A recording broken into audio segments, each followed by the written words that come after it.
What if some of those stories were memories of encounters with beings that came from somewhere beyond Earth?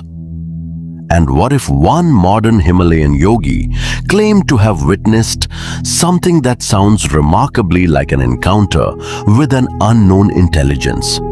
His name is Sri M. Born in Kerala, Sri M eventually traveled to the Himalayas as a young man in search of his spiritual master. According to his autobiography, he spent years traveling through remote Himalayan regions under the guidance of Sri Maheshwarnath Babaji. Sri M's journey began long before the strange Himalayan encounters. According to his autobiography, as a child, he had an unusual meeting with a mysterious yogi near his home in Kerala.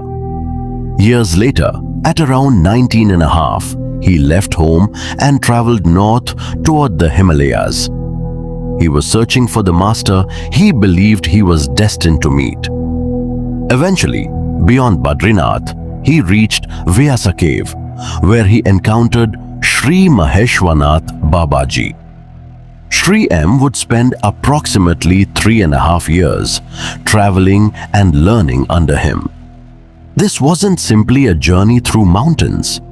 It became a journey into a world where ordinary assumptions about consciousness, the human body, and reality were repeatedly challenged. The Himalayan landscape itself became part of the mystery. Remote caves, ancient monasteries, hidden valleys, yogis who appeared to possess extraordinary abilities, and stories of beings that seemed to belong to a reality far beyond ordinary human experience. Sri M later recorded many of these experiences in his books, and one of the strangest occurred at Arundhati cave. One night, Sri M was sleeping inside the cave. Suddenly, he heard what sounded like distant thunder. He opened his eyes. His master, Babaji, was sitting calmly near the sacred fire. But outside, something unusual was approaching. Sri M described seeing an object emerging between clouds. It appeared approximately the size of the full moon. But it wasn't the moon. Instead, it was a glowing ball of fire. The rumbling grew louder. The object moved toward the cave, and then it descended directly onto the sacred fire. A tremendous sound accompanied its arrival. Sri M was terrified, yet Babaji remained completely calm. Then something even stranger happened. The fiery object, described as roughly 2 feet across, opened. And from within, it emerged a strange serpent-like creature. Sri M described it as resembling a cobra, but unlike any ordinary snake. It appeared luminous, almost transparent, with an electric blue or violet appearance. Its eyes glowed, and according to the account, it behaved as though it were not an ordinary earthly creature. This was not presented by Sri M as a conventional UFO sighting in the modern sense. It was something much stranger. The creature was associated with Nagaraj, a mysterious figure connected in the narrative with the ancient Indian idea of the Nagas. And this is where the story moves from UFO mystery into Indian spirituality.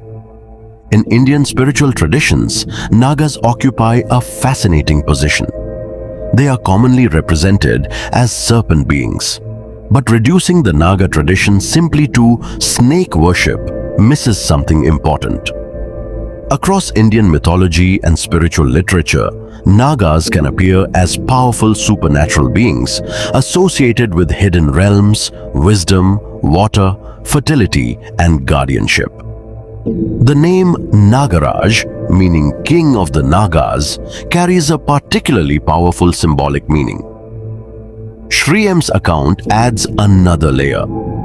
Instead of presenting the encounter simply as mythology, his experience describes a being that seemed to arrive through an extraordinary phenomenon in the sky.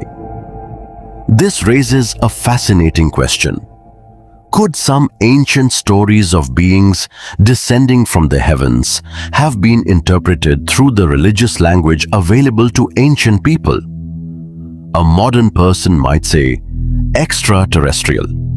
An ancient Indian might say Naga. A yogi might use another category entirely. But we should be careful. There is no scientific evidence establishing that the Nagas were extraterrestrial beings.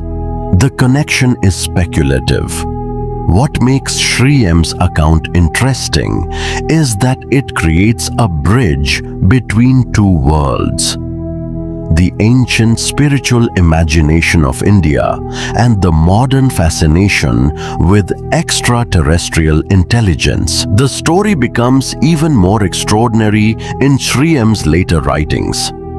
In The Journey Continues, Sri M describes experiences involving a hidden cave region associated with the Kailash area.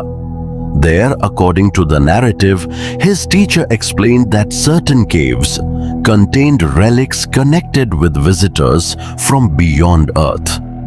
The story describes these visitors as beings who had supposedly arrived thousands of years ago from a distant planetary system. According to the account, they were said to have possessed advanced knowledge and to have shared certain scientific and yogic secrets with ancient humans. The narrative then takes an almost unbelievable turn. Sri M describes being taken through underground chambers containing strange objects and technology. There were mysterious sources of illumination, unusual equipment, objects resembling information storage devices, and even preserved remains of beings that were said to have come from another world. These details come from Sri M's spiritual memoir and should therefore be understood as his reported experience and narrative, not as archaeologically verified discoveries. But the story is fascinating because it doesn't describe extraterrestrials in the usual science fiction way. The beings are connected with something much more interesting: the evolution of human consciousness. This is where Indian spirituality offers a completely different perspective. Modern discussions about extraterrestrials usually begin with biology. What planet did they come from? How did they evolve? What technology do they possess? Can they travel between stars? But Indian philosophy asks a deeper question. What is consciousness itself? The Upanishadic tradition does not place human consciousness at the center of the universe. Instead, it points toward a reality in which consciousness is fundamental. The human being is not simply a physical organism. There is body, there is mind, there is intellect. And beyond these, Indian spiritual traditions speak of the deeper self. Sri M's teachings repeatedly return to this theme. So even if extraterrestrial life exists, Indian spirituality would potentially ask something more profound than, are aliens real? It would ask, are they conscious? And if they are conscious, what is the nature of that consciousness?